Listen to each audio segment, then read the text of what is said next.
High, কেমন আছো তোমরা? আশা করছি ভালো আছো। চলো আজকে আমি অনেক দিন পর কিন্তু একটা লং ভিডিও নিয়ে চলে এসেছি। তো আজকে আমি বানাবো একটা ঝর্ণা। তো তোমরা দেখতেই পেলে সেটা প্রথমে। আর এই ঝর্ণাটা কিন্তু আমি বানিয়েছি পুরোটাই মাটি দিয়ে। আর এটা বানানোর জন্য প্রথমে কিছুটা মাটি নিয়ে বেলনার সাহায্যে বেলে নিয়েছি, তারপর একটা বড় বাটি বসিয়ে কিন্তু গোল আকারে কেটে নিয়েছি। এরপরে আমি এই জলাশয়ের পাশে যেই পাথরগুলো করব সেগুলো বানিয়ে নেব। তো ছোট্ট ছোট্ট মাটির গোল গোল করে বানিয়ে নিয়েছি। এরপর এগুলো একটু জল দিয়ে মসৃণ করে নিয়েছি এবং পাথর যেরকম হয় সেরকম কিন্তু করে নিয়েছি। এরপর কিন্তু এই পাথরগুলো আমি ধারে ধারে অ্যাটাচ করে দেবো পুরোটাই। এটা দেখতে কিন্তু একটা পুকুরের মতো হবে।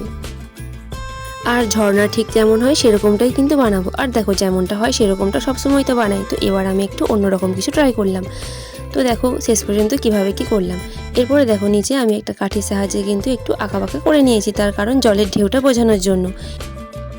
এরপর আমি একটা ছোট্ট কলসি বানিয়ে নেব এবং কলসিটা কিন্তু এর ওপরে রাখবো। তো কলসি থেকে জল পড়ছে এরকমটাই বোঝাবে। আর দেখো যেদিন বানাচ্ছিলাম সেদিন কিন্তু সন্ধে হয়ে গেছিলো, তো পুরোটা কমপ্লিট করতে পারিনি। তাই আমি দেখো পরের দিন আবার চলে এসেছি এটা কমপ্লিট করার জন্য।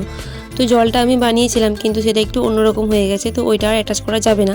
তো আমি নতুন করে আবার কিন্তু জলটা বানিয়েছি, তো যেটা কলসি থেকে পড়বে সেটা। এরপর আমি এখানে ছোটো ছোটো দুটো হাঁস ছানা বানিয়ে নিয়েছি, হাঁস ছানা বা মুরগি ছানা যা হোক বলতে পারো। এরপরে আমি এখানে পদ্ম পাতা বানিয়ে নেব, তার কারণ এখানে কিন্তু পদ্ম ফুলও থাকবে। এরপর আমি এখানে পদ্ম ফুলের জন্য ছোট ছোট পাপড়িগুলো করে নিয়েছি এবং একে একে ভালোভাবে কিন্তু অ্যাটাচ করে দিয়েছি।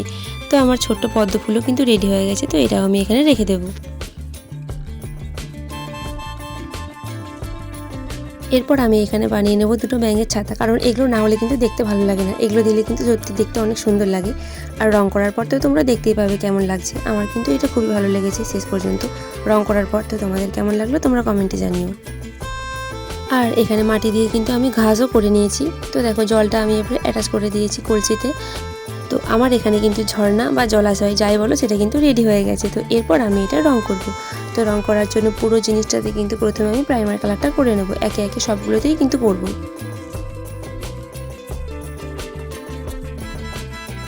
এরপর দেখো জলাশয়ের ধারে যে পাথরগুলো আমি অ্যাটাচ করেছি সেখানে কিন্তু আমি গ্রে কালারটা করব। আর এখানে কিন্তু গ্রে কালারের সাথে আমি হালকা নীল কালারটা অ্যাড করেছি, তো সেই জন্য দেখতে বেশি ভালো লাগছে। তো আমার এই কালারটা ভালো লাগছিল। তো তোমাদের কেমন লাগলো তোমরা কিন্তু জানিও। এরপর কিন্তু আমি জলাশয়ের জলটা করে নেব। তো এখানে আমি হালকা নীল কালারটা করে নিয়েছি, আর যে ওপর থেকে জলটা পড়ছে সেটাতেও কিন্তু আমি নীল কালারটা করে নেব। আর মাঝে মাঝে আমি ডিপ নীল কালারটাও দিয়ে দেবো, তার কারণ জলের স্রোতটা বোঝানোর জন্য। এরপর আমি কলসিটাতে কিন্তু কালার করে নেব, যেমনটা হয় কলসির কালার মাটির কলসি, তো সেরকমটাই কিন্তু করে নিয়েছি। এরপর ঘাসগুলিতে আমি সবুজ রং করে নেব এবং একে একে আরও যে সমস্ত জিনিসগুলো আছে সবেতেই কালার করব। এখানে পদ্ম পাতাতে আমি সবুজ কালার করে নেব এবং পদ্ম ফুলে তো অবশ্যই গোলাপি কালারই করব। আর ব্যাঙের ছাতাগুলোতে কিন্তু লাল কালার করব, আর নিচের দিকটা কিন্তু এই ক্রিম কালারটা করে দেব। তার উপরে সাদা সাদা ডট ডটও দিয়ে দেবো। আর এখানে দেখো হাঁস ছানাগুলিতে আমি কিন্তু হলুদ কালারটা করেছি। তো আমার এই কালারটা ভালো লাগলো, একটু কিউট লাগছিল দেখতে, তো আমি এরকমটাই করলাম।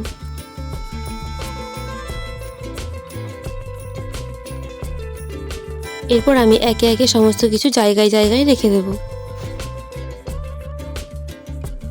আর বিশ্বাস করো এটা এত সুন্দর হবে আমি কিন্তু সত্যিই ভাবিনি। তো কমপ্লিট হওয়ার পর আমি দেখলাম অনেক সুন্দর হয়েছে, কালার কম্বিনেশনটাও কিন্তু খুব সুন্দর হয়েছে। তো আমার অনেক ভালো লেগেছে। তোমাদের আমার এই কাজটা কেমন লাগলো কমেন্টে জানিও। ভালো লাগলে অবশ্যই লাইক কমেন্ট শেয়ার করে দিও। নতুন হলে সাবস্ক্রাইব করে পাশে থেকো।